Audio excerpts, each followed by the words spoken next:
Hey there, Wargamers, Justin our Paint here, and today we're going to check out some Mundus Imperialis.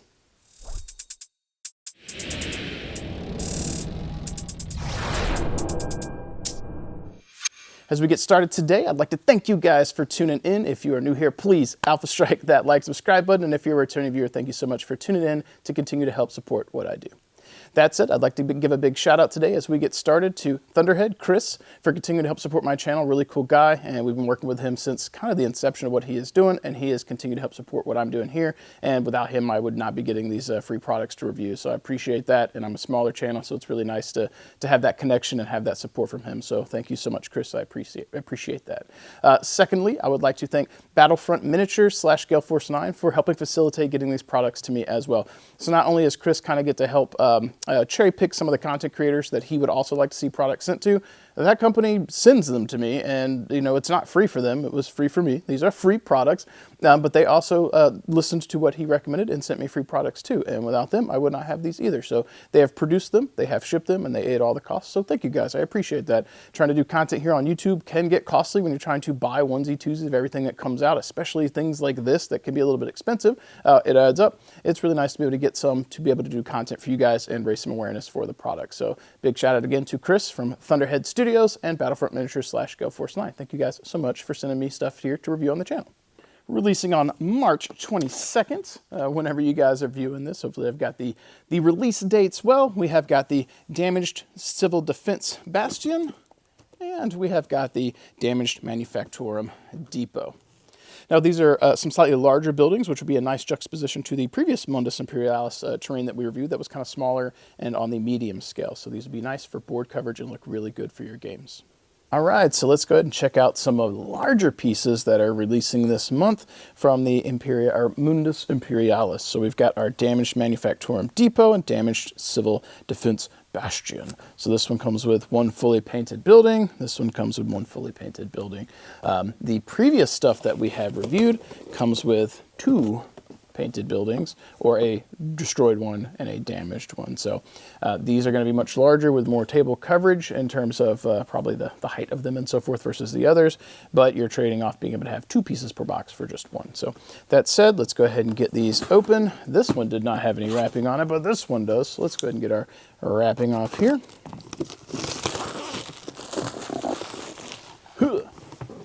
And let's check out the box before we dig out the contents. And then, as I've shown before, checking out where they get the branding for Thunderhead, and they've got it right there. So one of the things I'm most excited about continuing this relationship that I've built with Thunderhead and Battlefront / Gale Force is just seeing Thunderhead continue to grow. His Hextech stuff for Battletech was really cool, but seeing him get into something that's a bit more, I don't want to say mainstream, but working with terrain that's marketed towards the big dog in this arena, Games Workshop, you know, the largest shareholder for the miniature wargaming world, is really cool, and I'm excited for him, and I'm excited to see how things grow and progress for him. So that is really nice. As we continue to open these though, let's go ahead and showcase this box and we'll get these open and start showing them. I don't know the prices on them. The invoice shows $0, and I suspect that's because they sent these to me for free. So you might have to look online for that, but that does not change my interest in them if I was not sent them. Does not change what I would, or doesn't change the fact that I would still want to buy them. Ooh, did I just throw something on the floor?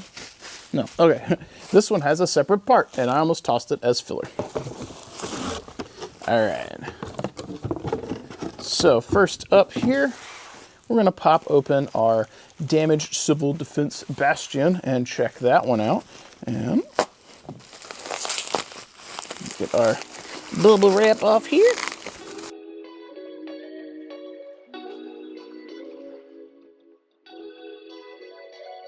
Ugh.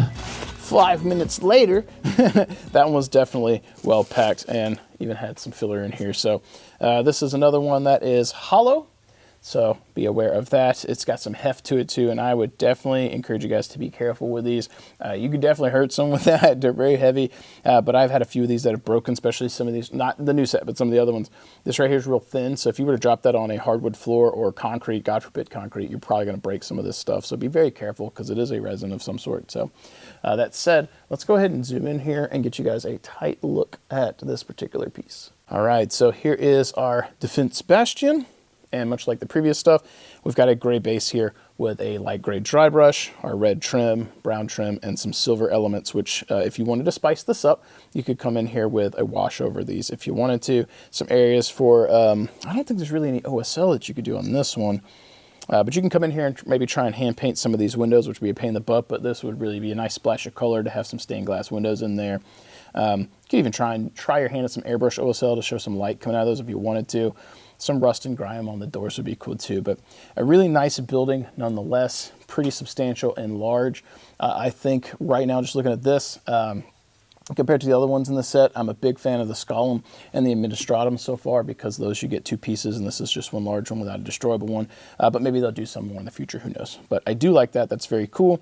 And I like the surface area up here is nice and substantial, so your models have a little bit more meat to stand on. And for Battletech, having these areas up here, that one's a little precarious, but this area works pretty good. You might be able to balance there and then right in here. Definitely there, and then potentially right here. Yes, so this one's more precarious because it's got that lip. So that's pretty nice. I definitely dig that. And let's check out the height on this one. So that is approximately 4.5-ish, pretty close. So 100% for scale, definitely blocking that. So pretty cool. Dig that one. Nice honking piece that we've got there. When it comes to hobby tools and paints, Monument Hobbies has the best in the business. Their Pro Acrylic paint line offers unmatched coverage and vibrant colors, perfect for all of your miniature projects. And with high quality tools to match, you'll always be ready to create. Save 5% on your order with the coupon code ARMEDPAINTER. Elevate your hobby game with Monument Hobbies. So let's go ahead and check out the damaged Manfactorium depot.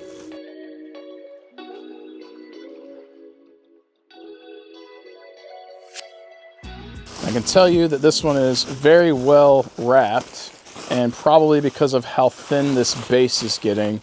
Okay, all right, so yeah, so hang on. This was definitely well wrapped because the seam here is very thin. So as I mentioned before, this is heavy. Do not drop this, you might break it. But yes, so I have got, I've already got a Manfactorium, so maybe there's a Bastian too. So these sets here came with 2 buildings, right? So this one would pair really well with the one I already have that I've reviewed previously, because this is the destroyed version of it, so, or damaged version of it. So I really like that. That's pretty nice. I didn't actually realize it didn't click. So I've never seen this one before, but I definitely have the other one of this that they sent me that I have reviewed. So yeah, that's pretty dope. That'll be really nice because you could have that as a destroyable or run 2 of them. That's pretty neat. Again, I don't know what the price point is on these, but I really like this. The internal surface here to be playing in, I really like. I like the depth in here. That's really cool because you get some infantry down in there. That's cool. Those pipes are begging for a wash and some like grunge or grime, which would be really nice. Same thing around the doors down in here.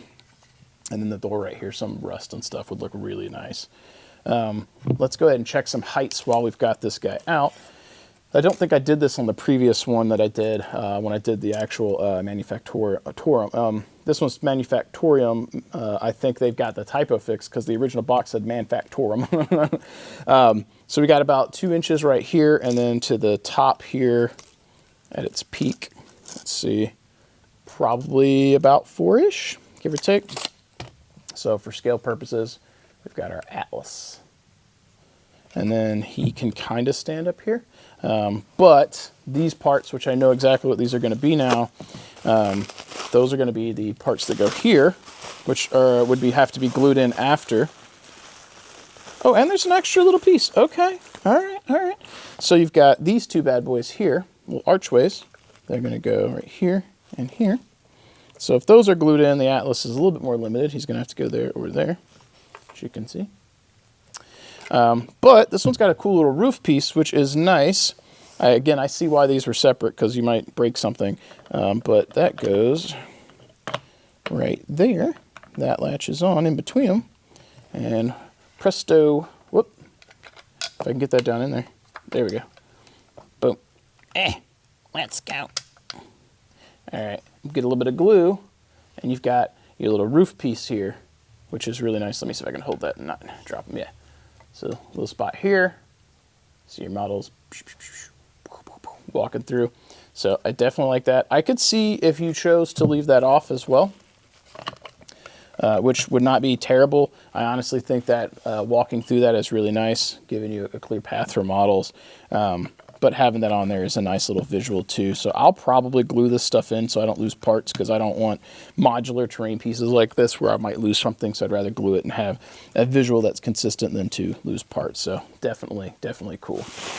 So one of the things that's been a recurring theme here that I have been mentioning when I check out this terrain is if you are a hobbyist, the value here may or may not be there for you. So first and foremost, if you like to build and paint your own terrain, maybe you don't want to buy pre-painted stuff. But my retort to that is, like, maybe you want to supplement your terrain and you can get some hobby juices flowing by painting these and making them look even better. So that gives you some options as well. The value on these, generally I like to kind of equate your time to money. And as I've gotten older, I don't have as much time as I used to. So I have to determine what do I want to spend that time on. So I personally am more interested in hobbying and painting my minis and playing games than I am building and painting terrain. So this adds a value for me. So if a hobbyist, this may or may not get you, or maybe it's a good supplement. If you are a gamer, you may want to trade some of your extra hobby dollars for this, so you can spend more of your hobby time working on this. So I think that that is where the value is on these. Whereas the previous sets, there was some nice value in having these buildings for campaign purposes, for destroyed and not destroyed versions, and then table coverage for the number of pieces you get. These don't immediately give you that. To get that destroyable functionality from this one, you'd have to buy the non-damaged one, which is a separate one. Given how big this is, I totally understand that. And then the Bastian, I'm not sure if there is a non-damaged one of this one. This looks pretty substantial as it is. So if there was a non-damaged one, I think it would have to be huge. So I do think there's some value in these. I like them. If they had not sent these to me for free, they would definitely be on the list of things to pick up, because I generally get probably one of everything that Chris makes through Fortress Miniatures and Games. So this definitely would have been on the list of things for me to pick up. So hopefully this gives you guys a pretty good first look at these and determine if it's something that you might want for your tables. I'd like to thank you guys for hanging out with me today. Hopefully you found this first look at the Mundus Imperialis terrain useful for you, and if not, sound off in the comments below. Is this going to be a instant pickup for you, a pass, or are you somewhere in between? I'd love to hear your thoughts, your critiques, your concerns, anything at all.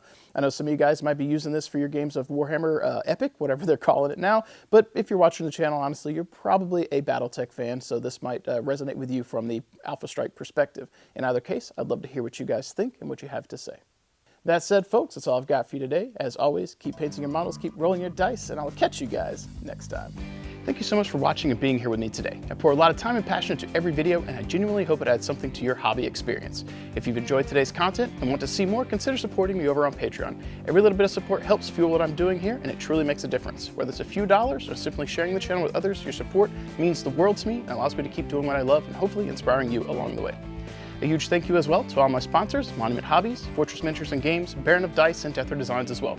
Their backing is vital to the channel, and if you're in the market for top quality paints, miniatures, dice, or terrain, please check out their links below. Not only will you be picking up some great products, but you'll also be supporting this growing community we share together. Thank you so much for watching, and for your time, and for being a part of this journey with me. As I sign off today, let's go ahead and highlight some awesome patrons who are helping fuel this journey we're on together and helping keep things going.